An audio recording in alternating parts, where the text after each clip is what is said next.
So Reformation in England is kept moving. Henry VI is gone now. He started at the age of 9 and did not last very long. But he has done some good things for Protestant movement. When he died, his sister, took over, and she decided that she wanted to revenge for the divorce of her mother, and also for destroying, moving out from the Roman Catholic Church. Of course, who was her uncle? Her uncle was the emperor of the Roman Empire, So, she had all the support of the Pope, the emperor, and then she was determined. So suddenly the triumphal march was stopped with the death of Edward VI. He died of tuberculosis. He was only 16 years old. And his sister, stepsister Mary, succeeded him to the throne of England. Mary was a staunch Catholic. She proceeded at once to stop Reformation and to bring back Catholicism. She took England at least, by 25 years, she brought it back. The form of worship in use at the death of Henry was brought back. Henry, her father, was brought back. All bishops and clergy who favored Reformation were removed. Many leading Protestants fled England. They were warmly received by Calvin in Geneva or Luther, the Lutherans in Germany. Cardinal Paul returned to England. Parliament voted to restore Pope as the head of the English Church. He had brought back all the laws repealed by Edward VI. The year 1555 was terrible for Protestants in England. 75 Protestant leaders were put to death, among whom was Nicholas Ridley and Hugh Latimer. They were famous people, but Mary was not satisfied. Her next victim was Cranmer, the Archbishop of Canterbury, who gave the divorce for, mother. Yes, Thomas Cranmer did everything to make Protestantism to grow in England. In 1532, Henry VIII appointed Thomas Cranmer the first Protestant Archbishop of Canterbury. Before this, Cranmer was a preacher at the University of Cambridge. He was in contact with many reformers. Cranmer had strong feelings of nationalism. Due to this, Henry made him Archbishop. After the death of Henry, Cranmer was the living force of Reformation. Many changes were made by him. All images were removed from the churches. Cranmer brought from Germany many Protestant scholars to teach in Oxford and Cambridge. Even John Knox was brought to England. Cranmer and John Knox together, they made the 42 Articles of the Book of Common Prayer. Late in 1555, Cranmer was excommunicated by Rome. Cardinal Paul replaced him. Cranmer was forced to declare that he recognized the supremacy of Pope over the whole church. But Mary wanted to kill Cranmer. Cranmer did sign a statement in which he denied Protestantism. At the time of his execution, it was set in Oxford on March 21, 1556. Just before his death, Cranmer denounced his denial, and he confessed Protestantism. He put his hand into the fire and burned it because that hand was used to sign the denial. He said, "Give me some time, I will burn this hand that I used to sign the denial." So he put it there until the hand was burnt. Then only he was executed. So then the flames scorched his body. He died the death of a martyr and a hero. Mary continued her persecution of Protestants. She continued the killing till the day of her death on November 17, 1558. she burned a total of more than 300, pastors and leaders. So she is gone. She is called the Bloody Mary. She indeed was a Bloody Mary. Now when she died, Elizabeth, the daughter of Anne Boleyn, became the next queen. Mary was the daughter of Henry and Catherine, but Elizabeth was the daughter of the second wife, Anne Boleyn. She was a Protestant, Anne Boleyn. Elizabeth did everything in her power to make England Protestant. So the Roman Catholics call her the Bloody Elizabeth. Under Mary, Elizabeth's life was in danger, actually. Mary wanted to kill Elizabeth because she knew, she was a threat. So Elizabeth pretended she was a Catholic to avoid death. And then Elizabeth was educated under the tutorship of Cranmer. And she was a strong Protestant. Against strong opposition of the Parliament, Elizabeth passed a new Supremacy Act on April 29, 1559. Next, she revised the second book of prayer, created by Edward VI. Many items the Roman Catholics believed, were left untouched just to avoid, problem. In 1563, the 42 articles were reduced to 39. Changes were made in the doctrine, worship. The adoption of these changes, known as the Elizabethan settlement. The Catholics were a small minority in England. The Reformation in England was the work of kings and queens, not always of spiritual,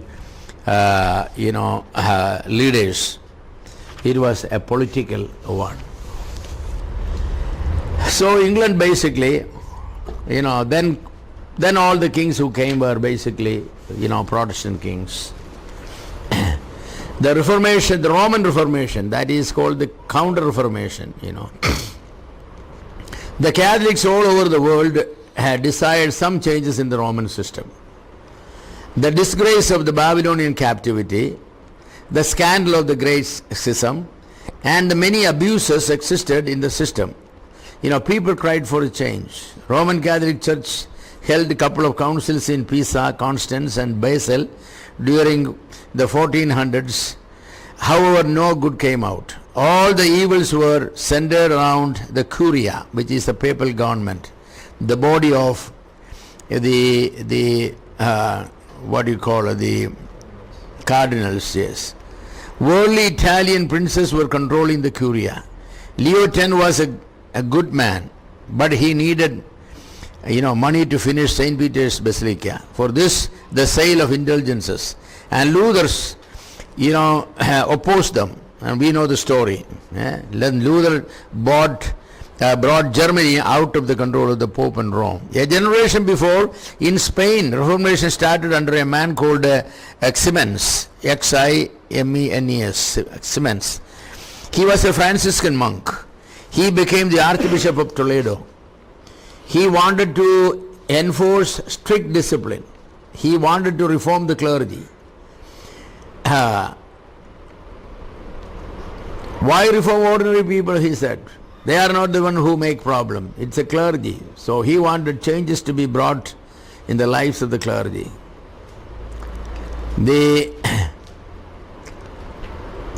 This man, he was the emperor's man, so he became the Pope under the name Adrian VI.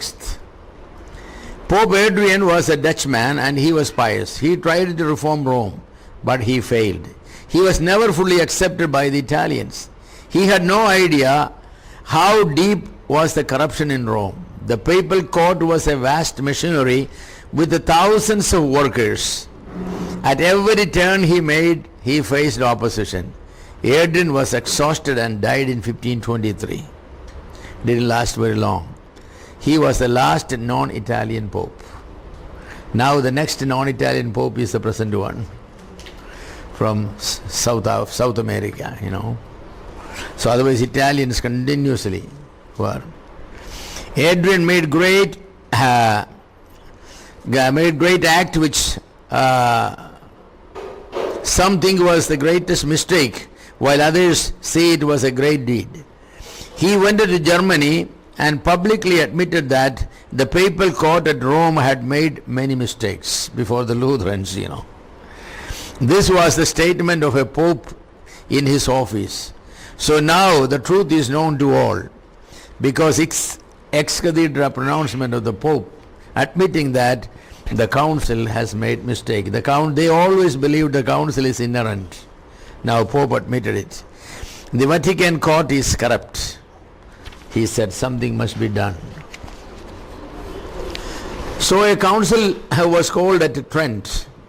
Charles the Emperor was desirous of healing the wound of separation of the Protestants from Rome, because he was the emperor of the whole Rome, and in his Rome there is a warring faction of Lutherans and the Catholics. So he wanted a healing. So he made many efforts to heal. He called many councils, no use. Finally, Pope Paul III summoned a council. It met in a small city of Italy called Trent. The Council of Trent is a milestone in Roman Catholic history because it marks a triumph of the Pope. By now all Protestants have their own creed. Pope Paul III wanted a creed to be made for Catholics. This council at Trent adopted a creed and made a catechism. You know what catechism is? Okay. Many abuses were corrected. Provision was made for better education of the clergy.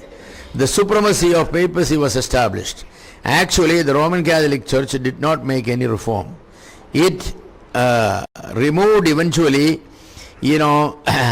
some of the superficial mistakes, but it remained basically and essentially the same. The changes were in the fringe, You make some additions in the fringe of a cloth, What difference that will make?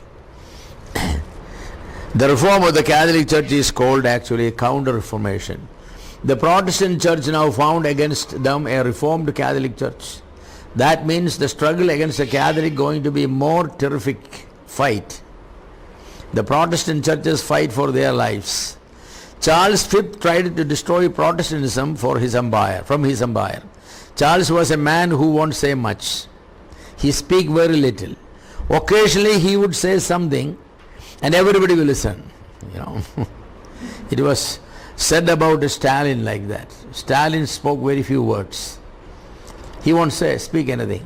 But when Stalin said something, the whole world listened because he had something to say. That was the same with his emperor. He won't say very much. But when he spoke, everybody listened. So one day he made a statement. To root out heresy, I shall stake my crown and my life. Then everyone knew that he was decided to destroy Protestantism even at the cost of his own emperorship. People understood. The emperor issued the edict to arrest and kill Luther. But Frederick protected him. Immediately after the diet, Charles wanted to pull out the weed called Lutheranism. But he failed because in 25 years that weed has grown to be a big tree. He cannot pull it out. Its roots were very deep. Now Charles had defeated all his political enemies. He even defeated the Turks. His attention is now turned against Protestants.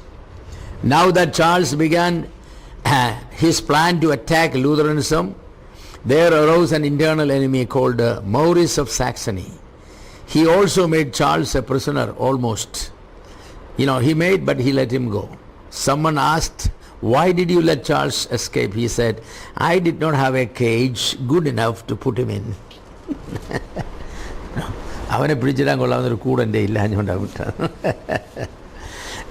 In 1555, Charles found himself in a strait. He was forced to make peace with the Lutherans. So he made the Peace of Augsburg with Luther. According to the agreement, every princely state in Germany was free to adopt whatever religion they wanted, Lutheranism or Catholicism. The religion of the prince will be the religion of the people. So in Germany they had many city-states. Every city-state had princes. So he had to sign that agreement with Luther that, okay, Germany, the prince can decide, what the religion is. Like in Saxony, where Frederick was the prince, it will be Lutheranism, So many states adopted. So Roman Catholics lost a large portion of the lands. Due to many reasons, the Reformation movement was brought to a standstill. The Protestant Reformation. The following are some of the reasons. Number one, the Peasant War. And Luther stand with the war. Have you read about the Peasant War? It's a terrible war. See, the Roman Catholic churches and the bishops were owning all the land and the properties. When in those states where the Roman Catholic Church was removed, the priests were gone, the churches were pulled down and all that. Now who sees the land? The peasants claimed the land is theirs because they are the ones who are cultivating it. So they said, give the land to us. But the landlords, the aristocracy has got all the land.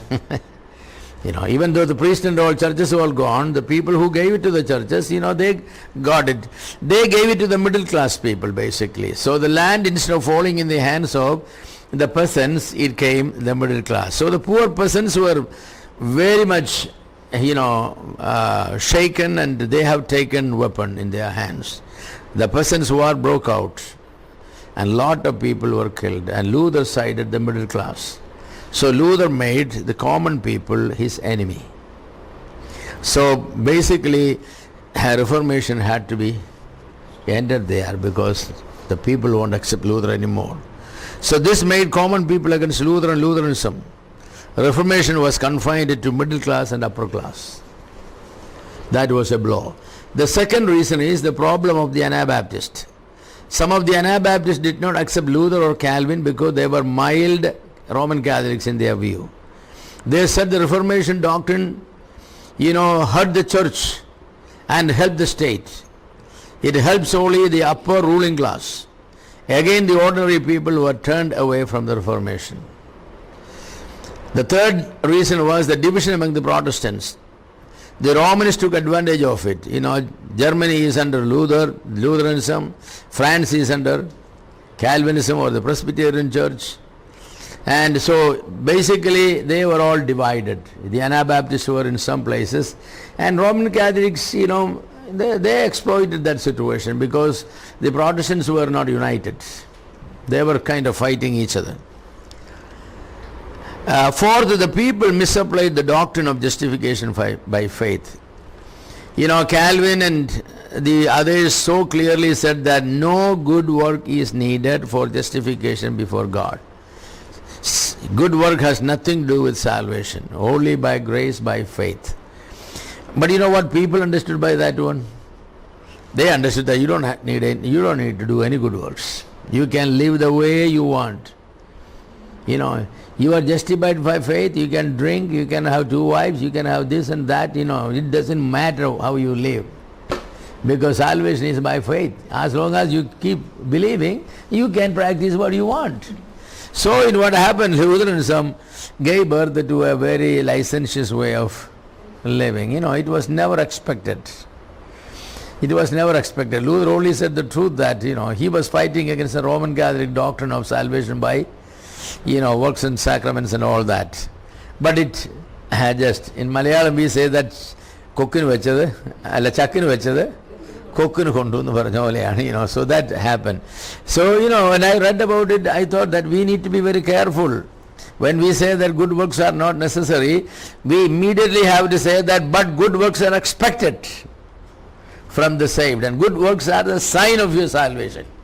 If good works does not follow, then you cannot be accepted as one who is saved by faith, because we are created for good works. So if good works doesn't come, you are not created new. So this is nonsense, So there is a problem. In the Protestant churches, even many churches are filled with Christians who are all saved by grace, by faith, but don't do any good thing. They don't drink and smoke and all those things, true, but they just work, make money and pile up money in the banks for their next generations. They won't spend anything for good works. This is the sad situation with Protestantism. We don't go the way the Lutherans responded, but But this is a danger, so we have to be very careful when we teach doctrine. Part teaching is dangerous. We wanted to make sure that the whole teaching is given. Yes. Another cause was the geographical or spatial separation of the Protestants. Calvinism spread in France, Netherlands, Scotland. Lutheranism only in Germany. They are separated so much. The Peace of Augsburg separated them politically, since it applied only to the Lutherans in Germany. So, there was nothing that united the Protestants together. Catholics everywhere was united by Pope. He was the head. So they were under him. But when it came to Protestants, there was no unity. They were, separated under different heads and all that sort of thing. And then doctrine also. Justification by faith, they all agreed. But on other things, they did not agree. So this problem even to this day, the Protestant denominations, and that's what Roman Catholics said that, you say you are all justified by faith and grace and all that. Is that what the Anglicans believe? Is that what, so and so, they have thousands of denominations the people live. So you go first settle there, your doctrine there. Then you come to our homes to settle our doctrine, that sort of a thing. So this is a problem. It's a problem. Then the sixth reason, the counter-Catholic Reformation also slowed down Protestant movement. It vitalized Catholicism. The Catholic Church is stronger with the new weapons. They have, 2-3 weapons in their hand. One of them is called index. You know what index is? Index is a list of forbidden Protestant books and literature. It is called index. So you will go to the Roman Catholic index and take out what books are lately added to that list, It will be very interesting that maybe some of the books we publish will be there in the index. Because from everywhere the priest will be collecting and sending, information that a new book against the Catholic doctrine has come, so put it also under the index. So the index is a list of forbidden Protestant books and literature that the Catholics could never read. They're not allowed. Basically, all Protestant writings were put under the index. Basically, But there may be some after the Vatican II, the Second Vatican, the what they call the cooperation of the churches, ecumenism, they are little mild on this. The second weapon the Counter-Reformation brought is called the Spanish Inquisition. The Inquisition was a holy office or the court of the Roman Church to punish those who differed from the Catholic doctrines. The head of the Inquisition office was directly accountable to Pope. Under him were many lawyers, notaries, jailers, etc. The Inquisition put out all movements of Protestantism in Italy, Spain, etc. Those who joined Protestants were jailed, killed, or driven to flight. So the Catholics had this weapon with them, the Inquisition. Especially the Spain was in charge of some of the Spanish, clergies were in charge of it. Then the order of the Jesuits. The order of the Jesuits. Another major tool in the hands of the Catholicism was the Society of Jesus, or they called them Jesuits. It was founded by a man called Loyola. He was a soldier who was wounded in a battle. While recovering, he was given a book to read, The Lives of the Saints. He read it. He was persuaded to give up his military service and go to monasticism. He went into priesthood studies in Paris. He met Francis Xavier. In 1534, Francis Xavier and Loyola, they together established the Jesuits. In 1534, these two men established the Society of Jesus. The purpose was to win back people to Roman Catholic Church. Win back. That was. The Jesuits have done excellent missionary work in North and South America. Roman Catholic Counter-Reformation did not make Catholics any better people or better faith. However, it made them fearful of reading and accepting, any other literature than what was written by the Catholic.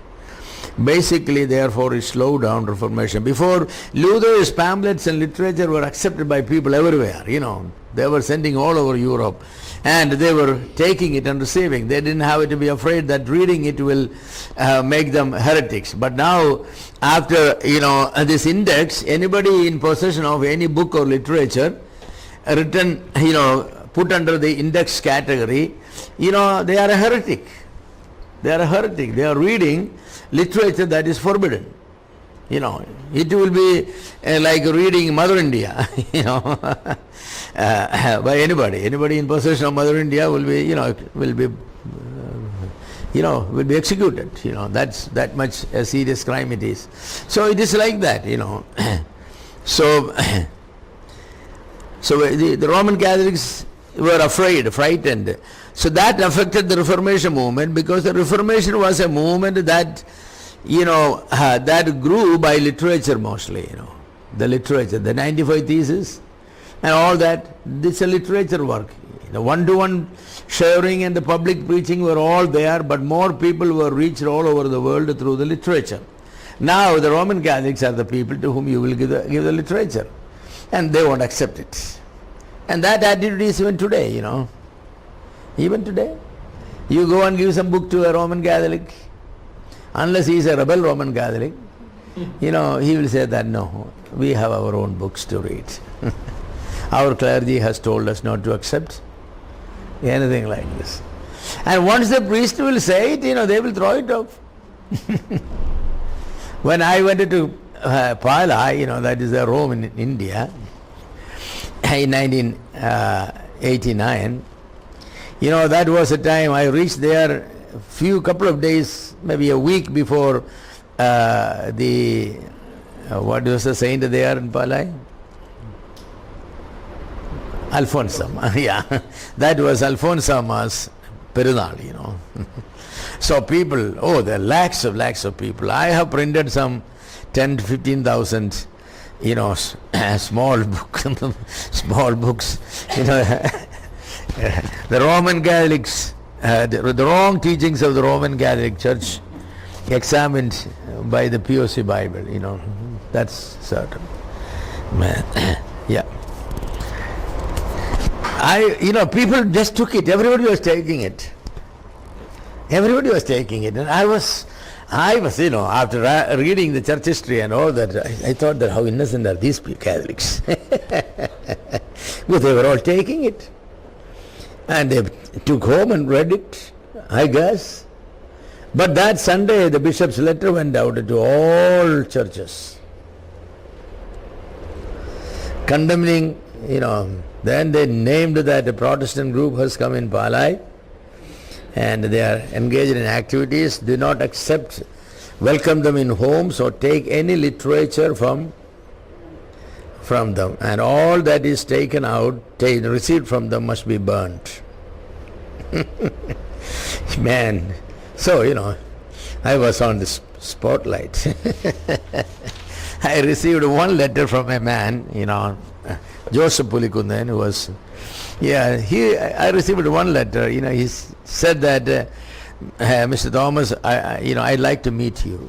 Could you stop at my office, He didn't know where I was living, so, he gave the address. So I went there, and he, the first time I, meeting him, so we had a nice, he said, you know what you did? You were bombing Rome. Where do you get the courage to do it? Actually, I didn't have the courage. I knew a little about them, that's why I did it. If I knew that they were that bad, I probably won't do it. But I had about 10, 15 believers also with us, and we distributed. So he gave his hand and said that, I am with you. Keep doing it, I am also fighting from another point of view, So he was the one who encouraged, and it was interesting. The Roman Catholic Church won't allow you to distribute any literature against their church or in favor of our doctrines to them. The people are afraid. They were. Literally they are afraid. It's just like the Muslims. The Muslim will never accept a Bible or Christian literature. Because why? They have taught that this is all corrupt, and if you touch the Bible you have to wash your hands. And the reason why they say all this, they know that if the people will read the Bible, they will reject the Quran. They will immediately find out that the Bible is original and genuine, the Quran is a copy of this one, Yes. Any ordinary, because Quran does not say who is Abraham, who is Isaac, who is Jacob, even who is Ishmael. Doesn't say anything. You have to come to the Bible to find out who these people are. They only mention Abraham. Who is this Abraham? Where did he come up all of a sudden? So you have to come back to the Bible. So all these people are afraid, Yes, they are. So the Roman Catholic Church has done that. The Jesuits are now a set of people who vowed themselves that we will reconvert all the Protestants back to Catholicism. The Huguenots in France, I told you that the Protestants in France are known by the name Huguenots. The Huguenots were Protestants and were very rich and belonged to the nobility, but they were minority. Both Catholics and Protestants tried to control the government. Young Charles and his mother Catherine favored sometimes the Catholics and sometimes the Protestants. Favored the Protestants because the nobility, the royal family, a large number of the royal family were with the Protestants. John Calvin's influence was so much, But then the Pope and others always persuaded them. In 1562, civil war broke out between Catholics and Protestants. The Huguenots defended very well.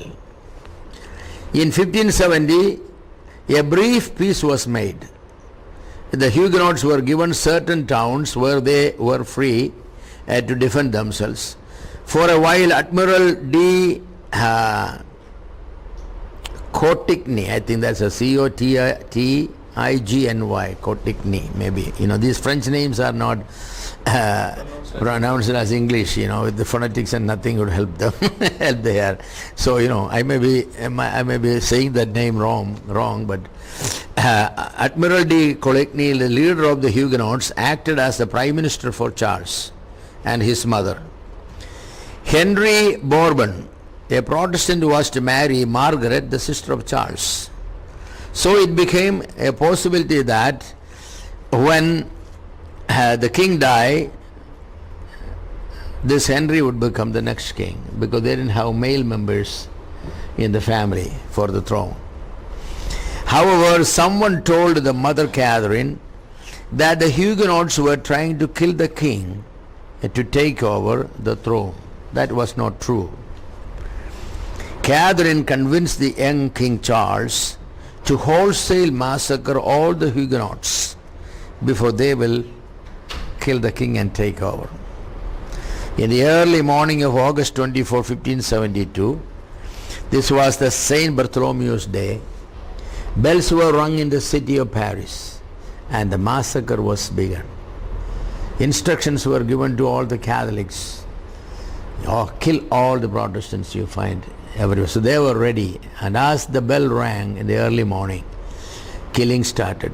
That day, more than 2,000 Protestants were martyred in Paris alone. Over 10,000 were massacred in other places. Henry of Bourbon escaped, but most all the leaders of Protestants were killed. However, the conflict between Catholics and Protestants did not end. Henry III succeeded Charles. There was a three-cornered conflict. The Catholics under the leader of Henry, the moderate under the leader of King Henry III, and then Henry of Bourbon, the Protestant leader. Henry the Guise was murdered by the order of Henry III, the king. Henry was assassinated as a revenge. Thus in 1589, Henry the Bourbon had a clear. So, Henry the Guise was murdered by Henry III, and Henry III was, murdered by his people as a revenge. So in 1589, only Henry the Bourbon, and he had a clear title to the throne. But now most of the people were Catholic, and they won't tolerate a Protestant king. So what did Henry do? Henry declared himself, I'm a Catholic, in 1593, and in 1594 he entered Paris as King Henry IV. Though Henry was a Catholic now, for namesake, in heart he was a Protestant. So he did not forget his faith in the Protestants, and he issued the Edict of Nantes, Nantes, Nantes, giving the Huguenots freedom of private worship, civil rights, and the right for public worship in 200 towns and 3,000 castles. In these 200 towns and 300 castles, the Huguenots could worship and publicly. But in 1610, Henry IV was assassinated, and France was in turmoil. Many of the finest citizens of the country ran to other nations. 1629, La Rochelle, Rochelle, I think that may be La Rochelle, the Protestant stronghold, was captured by the Catholic, with the power of the Huguenots in France and the power of Huguenots in France was broken. They continued to exist as a religious Protestant body. So basically the Protestants became a minority, and they became powerless, in France. The Protestants in Netherlands. Many Protestants were burned in stake in Italy, Spain and France, England and Scotland. But it was in Netherlands that the maximum people were burnt. Charles V, the Emperor of Germany, was also the King of Spain and the Lord of Netherlands. More than 18,000 believers in Netherlands fell victims of the Spanish Inquisition. People were terribly tortured to get confessions of heresy and then were burnt on stakes. Charles V was succeeded by King Philip, and he increased the persecution. Finally, unbearable, the people of Netherlands, under the leadership of a great hero of Reformation called William the Silent, revolted against the Spanish. The Calvinists of Holland became the champions of Protestantism all over the world. The battle was fierce, and William the Silent fell victim to an assassin's bullet. Elizabeth, the Queen of England, was friendly to Protestants. Without declaring war against Spain, she helped the Dutch. The Catholics tried to kill her many times but failed. King Philip of Spain made a great plan to attack England. It is known as the Invisible Armada. You have heard of the Armada. There were two armadas, one of this one, and then there's a later armada. Armada means a fleet of ships, warships all moving in unison to attack a country. That's called an armada. With a large fleet of Spanish ships, they decided to attack England, and once England is conquered, the rest of the Protestant world could be easily swallowed. But the English, with the help of the Dutch, defeated the armada. Most of all their ships were drowned and burnt. A big storm also wrecked many of their ships. Only a small remnant of the armada returned to Spain. The son of William the Silent, Prince Maurice, was the leader of the Dutch. He continued the war ably, and in 1609 Spain acknowledged the independence of the northern Netherlands and the Dutch Republic. They signed a contract. War is withdrawn, you are free. There was peace in Germany for a period between 1555 and 1618. The Peace of Augsburg was honored, but in 1618 the peace was broken. War broke out between Protestants and Catholics. Gustav Adolphus, King of Sweden, a Protestant, stepped in to save the Protestants. 30 years long they fought. Finally, in 1648, the Peace of Westphalia was signed. The Lutherans and the Calvinists got freedom to worship. According to the religion of the princes of each state, the people could worship now. As a result of the war in Germany, population was reduced from 15 million to 5 million people. 10 million people were killed in these wars. In Europe, now the boundaries were fixed for Catholics and Protestants. Pretty well. It's like that. the church in England between 1558 and 1689. Reformation in England, we talked about it, was more of a political thing than religious. The influence of Calvin came to England much later in France, Denmark and Netherlands and Scotland. Under the persecution of Bloody Mary, many Protestants fled to Germany. They returned when Elizabeth became the queen. With the return, Calvinism also came to England. The settlement of 1563 by Elizabeth did not satisfy everyone. The Puritans wanted a more purer reformation. They demanded the clerical robes to be abandoned. They wanted the kneeling at the Lord's Supper to be abandoned. They wanted the signing of the cross to be abandoned. These three things were, taboo for them, because the robe reflected the authority of the Pope. Kneeling at the Lord's Supper was basically a system acknowledging that once the priest give, the prayers, the bread became the body and the blood became the blood. So Jesus Christ is reincarnated and re-sacrificed. So everybody will kneel down before that. So they wanted. Today also some people kneel down at the Lord's Supper without realizing what it involves, They simply think it's a pious thing. Sometimes people are very pious. Very pious. When John Huss was burned on stake, many believers also came, their leader. And there was an old woman, a follower of John Huss for a long time. And when the fire they set and start burning, she had a walking stick, He threw that into the fire. And said, why do I need now that my man is burned? Without realizing that that firewood is also burning him. So somebody noticed that, piety but ignorance. She should be pulling out one of the wood from the fire, but she was putting one of the, walking stick into the fire. So that's the way we sometimes do. We sometimes do certain things without realizing what it involves. So somebody who knows the history, when they see things like this, done, it's very difficult, make you very uneasy, and because you know what is, behind it they are doing. So, ignorance is not necessarily a blessing, and piety does not mean a thing unless it is, out of, good biblical knowledge. So they wanted these things to be removed. The clerical robe resembled the supremacy of the priesthood. The kneeling was symbol of transubstantiation.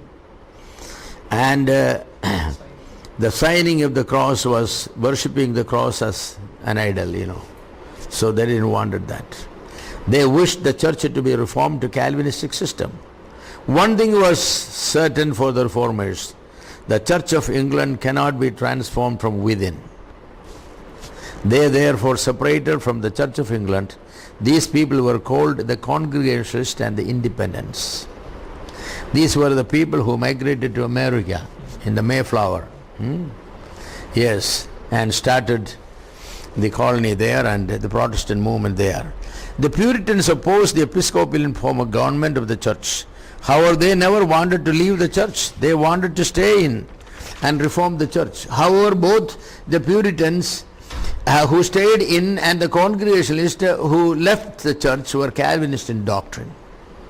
After the death of Queen Elizabeth, the Puritans got the upper hand in England. The Puritans, Presbyterians got majority in Parliament, and immediately they started cleaning up the house. The two main persecutors of the Puritans were the Earl of Strafford and the Archbishop of Lode. Both of them were put on trial, condemned and executed by beheading. King Charles did not like this. He wanted to arrest the five who gave leadership to this, but the House of Commons won't give them up. The king wanted those 5 men who gave leadership in beheading those men to be handed over to him, but Parliament said no. So the King Charles, decided to use his army. This plunged England to civil war. Majority of the rich and nobles were with the king, and because of their horsemen they were called the cavalries. With the Parliament was all the common people, the shopkeepers, the farmers. These were called the roundheads. They were called the roundheads because they cut their hair very short, so it looks like a round head, That's the way they were called. So the war was between the cavalries and the roundheads. Oliver Cromwell was the leader of the parliament. He was a colonel in the army before. The people with him were called Cromwell's Ironsides. That's the name they given, Cromwell's Ironsides, because he was a very strong man. Cromwell's had an army of 21,000 people. They were all religious people who sang, who prayed, who shouted psalms and all that. That's what they went in the war. They will be shouting psalms by memory and, hallelujah, praise the Lord and all that sort of things. King could not stand before the Cromwell men. King surrendered. He was tried, found guilty, and was hanged on January 30, 1649 in public. In 1643, the Episcopalian form was abolished and formed a new form of government for the church, the Westminster Assembly. They called Westminster simply because the assembly was met in a place called Westminster, not Westminster. It's Westminster, These are not the ministers from the West who came there.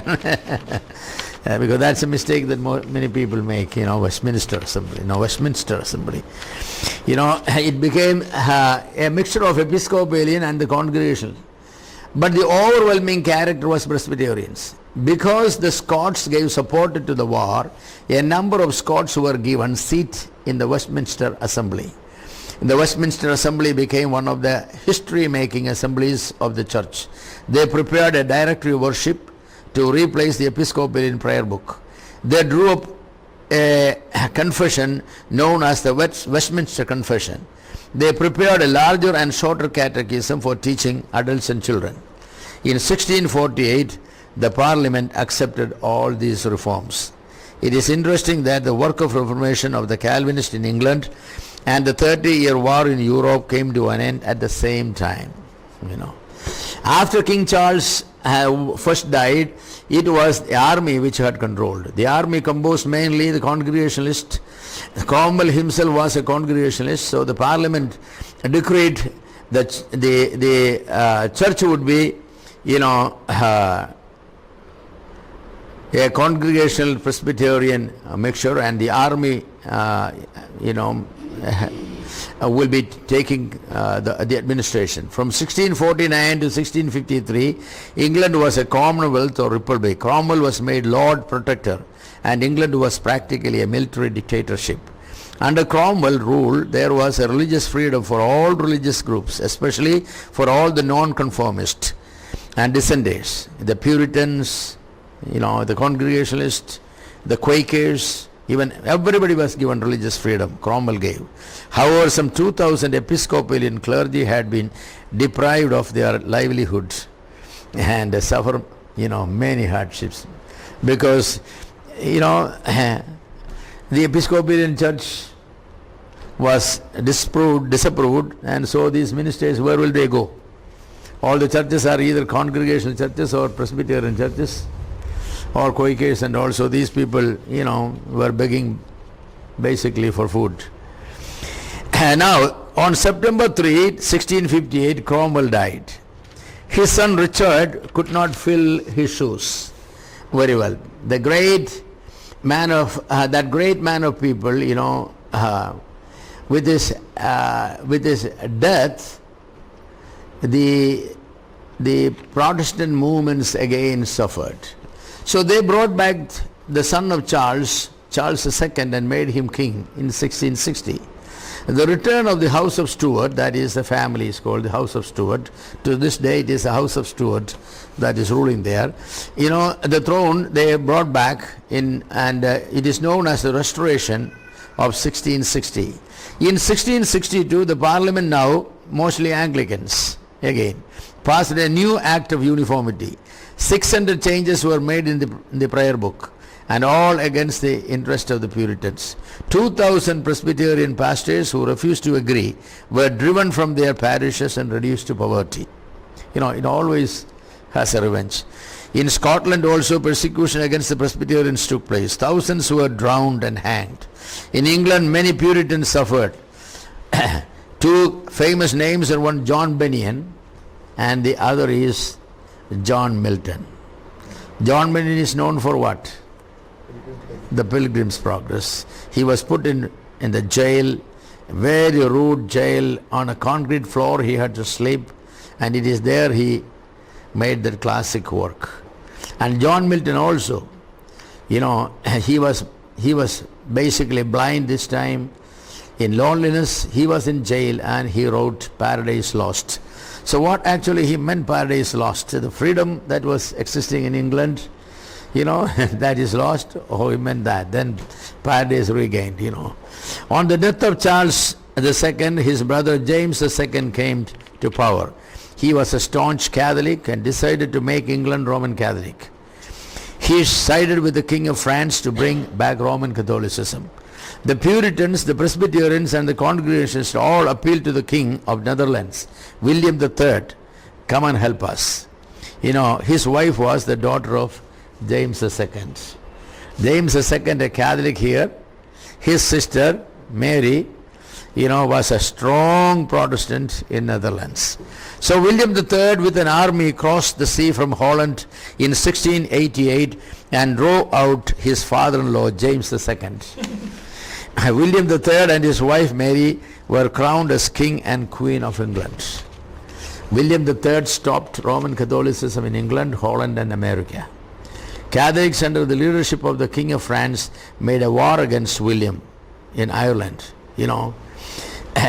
James II, he ran to the southern Ireland was all Catholic and the northern Ireland was all Protestants. So he went to southern Ireland and he appealed to the King of France, come and help me. So the King of France sent an army. They came to Ireland and the armies, came face to face. Yes. But William won this war. The last battle Protestants and Catholics, the last battle Catholics and Protestants fought, and King James III ran to Ireland, and the interesting that he did not go to war. He climbed on a hill and watched from there, what was happening, and he saw his army, and they were defeated. William III granted religious toleration to all dissenters, rejected all Roman Catholic doctrine, accepted the 39 Articles of Faith. The Toleration Act was not extended to Roman Catholics. They had no freedom in England. They had to go. But everybody was there. So that is the end of basically the Reformation in England. So then what happened to the House of Stewards? They're continuing there now, after these people gone. Yes, that was gone there, but in a few years, after years, it came back, yes. So that's the history, Now there are more history of the Europe, but basically this is what all you need, I think, Now I can go to some other areas of Reformation. I don't have any book on, there's really no Reformation in India, basically. It is a history of Protestantism in Christianity in India. And I think there are books available. I have them back home, many volumes, but here I didn't bring any. So maybe if I go, I don't go to home until June,